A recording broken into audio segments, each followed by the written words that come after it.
루카가 전한 거룩한 복음입니다. 주님 영광 받으소서. 예수님께서 안식일에 어떤 회당에서 가르치고 계셨다. 마침 그곳에 18해 동안이나 병마에 시달리는 여자가 있었다. 그는 허리가 굽어 몸을 조금도 펼 수가 없었다.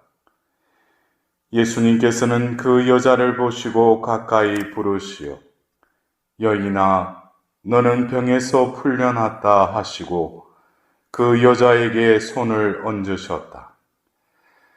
그러자 그 여자가 즉시 똑바로 일어서서 하느님을 찬양하였다.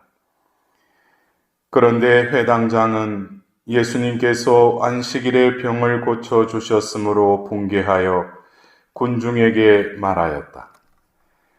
일하는 날이 엿새나 있습니다. 그러니 그 엿새 동안에 와서 치료를 받으십시오. 안식일에는 안 됩니다. 그러자 주님께서 그에게 이르셨다. 위선자들아, 너희는 저마다 안식일에도 자기 소나 나귀를 구유에서 풀어 물을 먹이러 끌고 가지 않느냐? 그렇다면 아브라함의 딸인 이 여자를 사탄이 무려 18해 동안이나 묶어 놓았는데 안식일일지라도 그 속박에서 풀어줘야 하지 않느냐. 예수님께서 이렇게 말씀하시니 그분의 적대자들은 모두 망신을 당하였다. 그러나 군중은 모두 그분께서 하신 그 모든 영광스러운 일을 두고 기뻐하였다. 주님의 말씀입니다. 그리스도님 찬미합니다.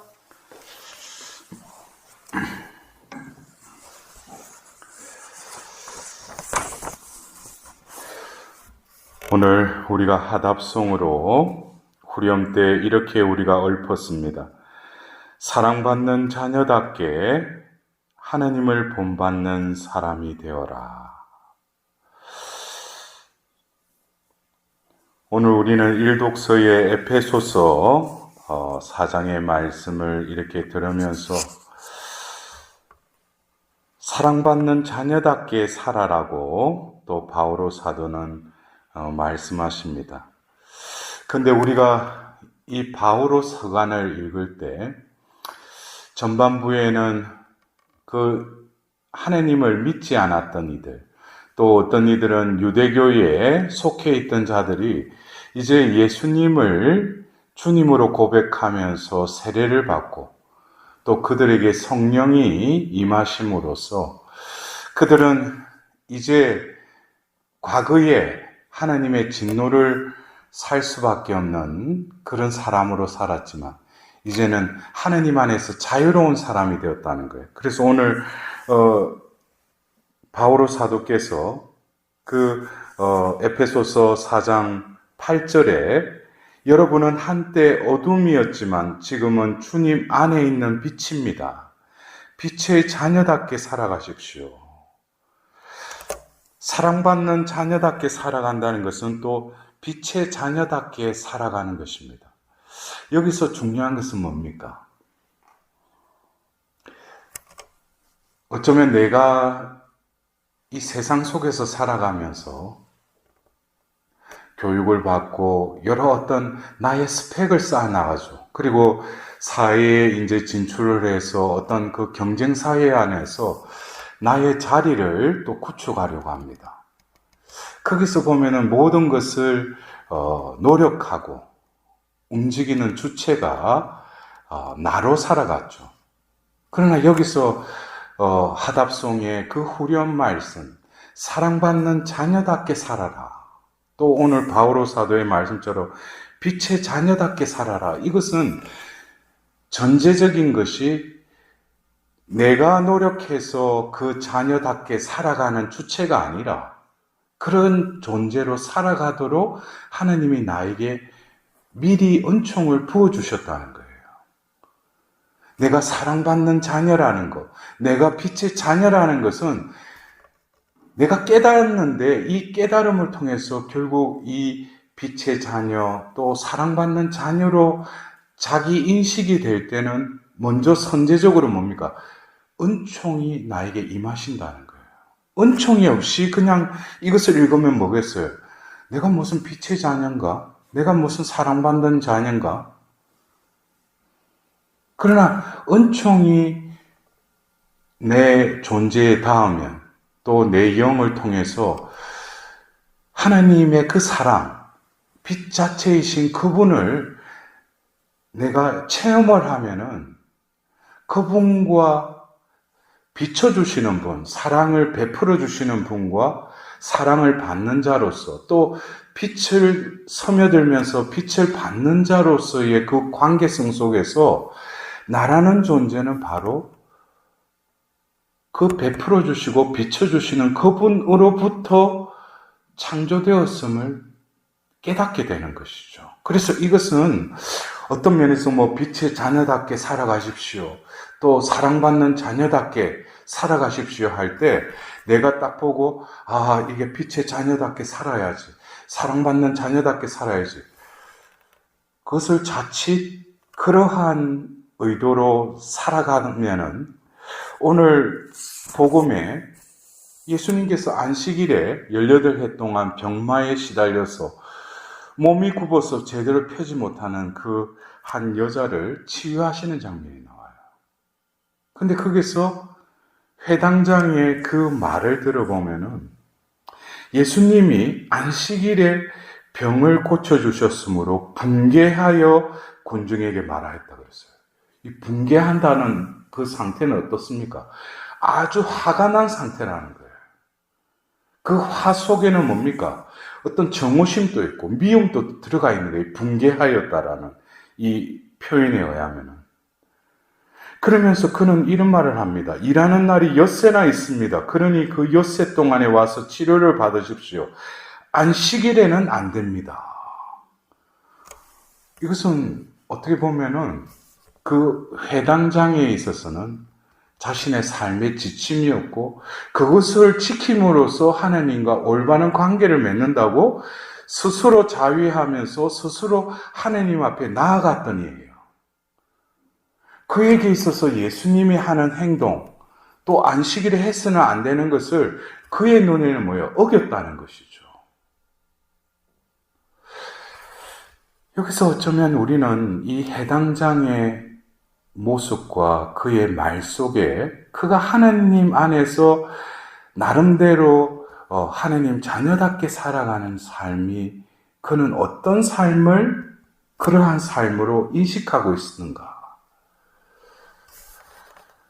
그것은 어쩌면 유대인들에게 있어서는 하나님의 계약의 백성으로 그들에게 제시하셨던 그 계명과 법들, 우리가 그래서 레위기 19장을 보면은 어쩌면 이 모세의 오경 중에 가장 핵심적인 그 말씀은 바로 레위기 19장 2절의 말씀입니다. 너희의 하나님께서 거룩하신 것처럼 너희들도 거룩한 사람이 되어라. 그래서 하나님은 거룩하신 분이시고 그를 불러서 그와 계약을 맺고 그들에게 계명과 또 법을 주신 것, 이 모든 것도 뭡니까? 이 거룩함으로부터 나왔다는 것이죠. 그러면서 레위기 19장을 보면은 먼저 어떤 제의법에 대해서 이야기를 해요. 어떤 제사를 드릴 때 이렇게 하여라. 또 여러분들도 잘 알다시피 유대인들은 뭡니까? 할례를 받죠. 할례를 철저히 자신들이 선민의식이라는 그 표징으로 몸에 새겨진, 그래서 그 할례를 받는 것이 그것 자체가 뭡니까? 우리는 선택된 백성이라는 그 자긍심이 대단했어요. 그래서 바오로 사도가 전도여행, 1차 전도여행을 하고 와서 결국 사도행전 15장에 나오는 예루살렘 종교회의에서 다뤘던 문제가 유대인들은 할례를 받아야지 구원받을 수 있다는 거예요. 자신들이 그리스도교에 개종을 했다 하더라도 할례를 받아야 된다는 거예요. 근데 이방 지역에 사는 사람들은 할례라는 것에 대해서 알지 못하죠. 그들은 바오로 사도에 의해서 그 복음을 듣고 또 세례를 받고 성령을 받아서 예수님을 믿는 것이 하나님하고의 올바른 관계를 맺는다라는 바오로 사도의 그 복음을 들었지만 유대계 그리스도인들이 그 이방 지역에 가서 뭡니까? 너희들도 할례 받아야 된다. 너희들도 율법을 지켜야 된다. 이렇게 강요를 한 거예요. 그 문제로 결국 그 예루살렘 종교회의에서 어떤 사도들이, 성령과 사도들이 어떤 결정을 내리지 않습니까? 그만큼 이 유대인들에게서는 이 제의법, 그래서 우리가 이 바오로 서간을 읽을 때도 어떤 초대 교회의 그 유대 사회, 더불어서 이 유대교가 출현되어서 여러분들이 알다시피 유대 사회에서는 여러 그룹이 있었잖아요. 사두가이, 바리사이, 그 다음에 에세네, 또 어떤 열심당원, 이런 것들이 왜 생겼는지, 이런 배경을 알아야지 오늘 해당장이 왜 이런 말을 하는지도 이해가 되는 거예요. 그냥 우리는 단편적으로, 예수님이 안식일 규정을 읽었는데, 유대인, 특히 바리사이들이나 율법학자들이 그거를 걸고 넘어지죠. 그럴 때, 예수님이 안식일 규정을 어겼구나라고 우리는 또 그렇게 해석을 할 수도 있어요. 표면적으로는 안식일 규정을 어겼죠. 근데 이 레위기 19장을 보면은 그런 제의법에 대한 하나님의 그 계약의 백성으로 지켜야 될 그 법을 먼저 명시를 하시고 나서 이어서 이웃 사랑에 대한 그 법을 또 주셔요. 그래서 이 거룩함이라는 것은 우리가 외적으로도 어떤 하나님께 예배를 드리고 하나님께 나아갈 때 어떤 법이 있어야 되죠. 그러나 그 본질은 그것으로 하나님의 거룩한 사람이 되는 것이 아니라 이웃사랑이 이루어지려면 결국 자기 사랑이 또 이루어져야 되겠죠.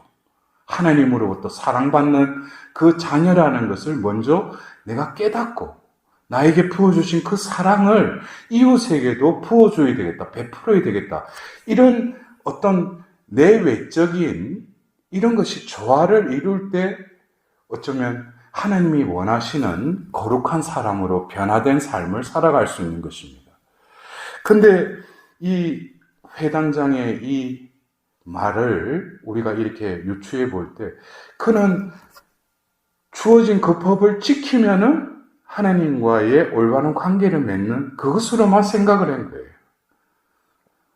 그러나 예수님은 그 제의법과 더불어서 하나님께서 정작 거룩한 백성이 되려면 무엇을 실천하라고? 그래서 이웃을 제 몸과 같이 사랑해야 한다. 이것을 또 이렇게 몸으로 보여주지 않습니까? 그래서 어쩌면 우리가 살아가면서 오늘 복음에 등장하는 이 여자가 그냥 허리를 굽어서 몸을 펼 수 없는 그 병에 걸린 이유가 뭡니까? 병마에 시달리고 있다는 거예요. 병마는 뭡니까? 그 뒤에는 마귀가 있다는 것이죠. 그래서 이런 것은 우리가 의학적으로는 이런 진단을 내릴 수가 없죠. 이 사람이 지금 아픈 것은 병마 때문이다. 이렇게는 진단을 하지 않죠. 그러나 하나님 눈에서는 여러 가지 병의 원인들이 있다는 거예요. 거기에 또 원인이 뭡니까? 마귀에 노출되어서 마귀의 속박으로 들어가서 그 안에서 헤어나지 못하는 그것으로 병으로 고착돼서 병을 앓는 이들이 분명히 있다는 것이에요. 저도 그 전에 그 치유에 대한 그 논문을 적으면서 영의 치유라는 그 부분을 다루면서 거기에서도 보면 분명히 영적인 질병이 있어요. 이것은 어떤 정신과나 다른 어떤 의학적인 것으로는 해결되지 못하는 영역입니다. 그래서 마귀가 하는 것은 뭐겠어요? 결국 속박을 시킨다는 거예요. 하느님과의 관계를 단절시킨다는 거예요. 인간과의 관계도 어떻게 돼요? 왜곡시키고 고립된다는 것이죠. 이것이 마귀의 전략입니다. 그러면은 예수님께서 그냥 그 병을 고쳐주신 게 아니고 그 마귀를 또 동시에 어떻게 해요? 쫓아내시면서 그 속박에서 해방시켜 주신 것이죠. 이것을 어떤 겉으로 보아서 육신의 치유가 아니에요. 이거는 영적인 치유의 한 사례입니다. 병마를 물리치셨다는 거예요. 그렇다면 예수님께서 이 땅에 오셔서 하느님 나라를 선포하시며 하느님 나라를 구축하는 데 있어서 예수님께서는 여러 가지 그 사도직을 통해서 당신께서 하느님 나라를 이루는 데 있어서 주된 그 사목 중에 하나가 마귀를 쫓아내는 것이었어요. 그래서 우리가 그냥 한 사람을 그냥 치유하는 이 장면을 우리가 복음에서 보지만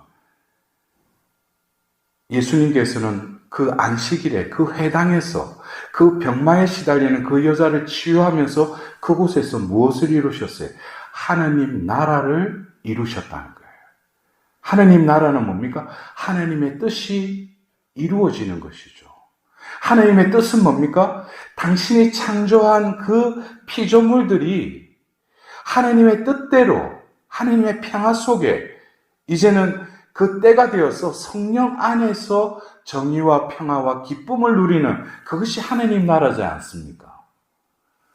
그래서 우리가 이 바오로 서간을 읽을 때도 전반부의 교리에 관련된 부분과 더불어서 후반부에 그리스도인의 삶의 지침에 대해서 이렇게 바오로 사도는 그 서간 뒷부분에 실제적인 생활을 이렇게 해라라고 편지를 형식을 통해서 이렇게 적고 있어요.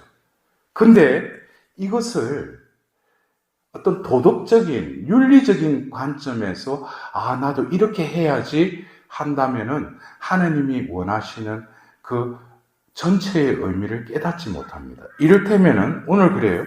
서로 너그럽고 자비롭게 대하고 하느님께서 그리스도 안에서 여러분을 용서하신 것처럼 여러분도 서로 용서하십시오.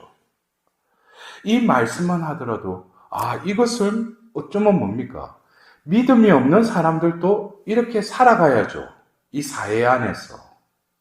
그러나 그리스도인에게 있어서는 왜 우리에게 이렇게 살아라고 하는 것이 어떻게 보면 당부의 말씀인 것처럼 그렇게 살아야 한다는 거예요. 왜? 하나님이 그렇게 살도록 우리의 존재를 변화시켜 주시고 회복시켜 주셨으니까 우리의 삶을 통해서 이제는 뭡니까? 나를 드러내는 삶이 아니라 나에게 사랑을 베풀어 주시고 빛을 비춰주신 그분을 드러내는 삶으로 내 존재가 삶의 방향이 바뀌어져야 된다는 거예요. 그래서 여러분들 오늘 하답송의 후렴에 사랑받는 자녀답게 하느님을 본받는 사람이 되어라 그랬어요. 여기서 사랑받는 자녀답게 하느님을 본받아라 이 의미는 본이라는 것은 뭡니까? 어떻게 보면 우리가 그 도장을 찍어내듯이 하느님의 형상이 우리에게 새겨져 있고 하느님의 사랑을 받음으로써 우리가 회복됨으로 인해서 우리가 또 다른 사람들한테 하나님의 본을 보여주는 자로 살아가라는 의미이기도 합니다. 그래서 우리가 이 신앙생활이라는 것은 자신이 기도하고 성사생활하고 미사 참여하고 여러 가지 어떤 하느님으로부터 은총을 받는 그러한 수요의 차원도 있지만 공급의 차원의 삶을 또 살아야 된다는 거예요. 왜? 하나님이 나에게 부어주셨는데 그것을 실행하지 않는다면 그것은 어떻게 되겠어요? 결국 안에서 고인물이 쑥듯이 내 안에서 그냥 그 은총은 더 이상 효능을 발휘하지 않고 그냥 없어지는 것이 아니라 침잠돼 버리겠죠. 그래서 우리 안에 끊임없이 하나님의 사랑, 하나님의 빛이 온전히 흐르고 그 빛이 발하려면은 내가 어떻게 해야 됩니까? 끊임없이 나로 살아가는 것이 아니라 하느님의 원래의 창조된 하느님의 모상으로서 하느님을 드러내기 위해서 내가 그러한 삶으로 살아갈 때 결국에 병마에 시달렸던, 여러분들 저 자신도 어떤 때는 그래요. 여러분들 요즘 이렇게 그 스마트폰이나 인터넷을 하다 보면은 알고리즘이라는 게 있죠. 조금 전에 봤던 어떤 기사나 어떤 이런 거 유튜브도 그렇고 이렇게 보다 보면은 알고리즘에 의해서 그러한 것들이 이렇게 조정이 돼요. 어떤 사람이 음악을 좋아한다 해서 음악을 자주 들으면은 화면을 켜면은 그 음악에 관련된 그 동영상으로 이렇게 재편집이 돼요. 그것처럼 이런 기계도 그런데 우리의 몸도 회개의 삶을 살아가지 못하면 과거의 악습과 자신의 어떤 그런 마귀라고 하기보다는 인간의 욕망의 그런 습성들이 그대로 없어지지 않고 계속 재현된다는 거예요. 그러려면 어떻게 하는 줄 아세요? 다른 것을 추구하고 다른 것에 관심을 가지고 그걸 할 때 그 컴퓨터의 그 알고리즘은 또 어느새 그게 바뀌어버려요. 그것처럼 내가 어디에 관심을 가지고 내 삶이 어디에 가치관을 두고 그러한 삶을 살아가려고 할 때 지금은 당장은 효과가 드러나지 않더라도 하느님의 은총은 비로소 작용해서 나의 삶과 나의 존재가 어느덧 그분을 드러내는 하느님의 본으로서의 삶을 살아갈 수 있다는 것입니다. 오늘 하루도 예수님은 우리에게 자유를 주시는 분이셔요. 속박을 주시는 분이 아닙니다. 이것을 꼭 해야 된다. 이것을 해야지만이 하느님의 그 인정을 받는다. 그것은 또 다른 속박에 빠져드는 것입니다. 중요한 것은 하느님과 함께 그 빛 가운데로 나아가서 하느님과 함께 동행하는 것이 진정한 그리스도인으로서의 자유로운 삶일 것입니다. 오늘도 빛의 자녀로서 그 빛 가운데 머무르고 또 거니는 삶을 살아갈 수 있도록 하나님의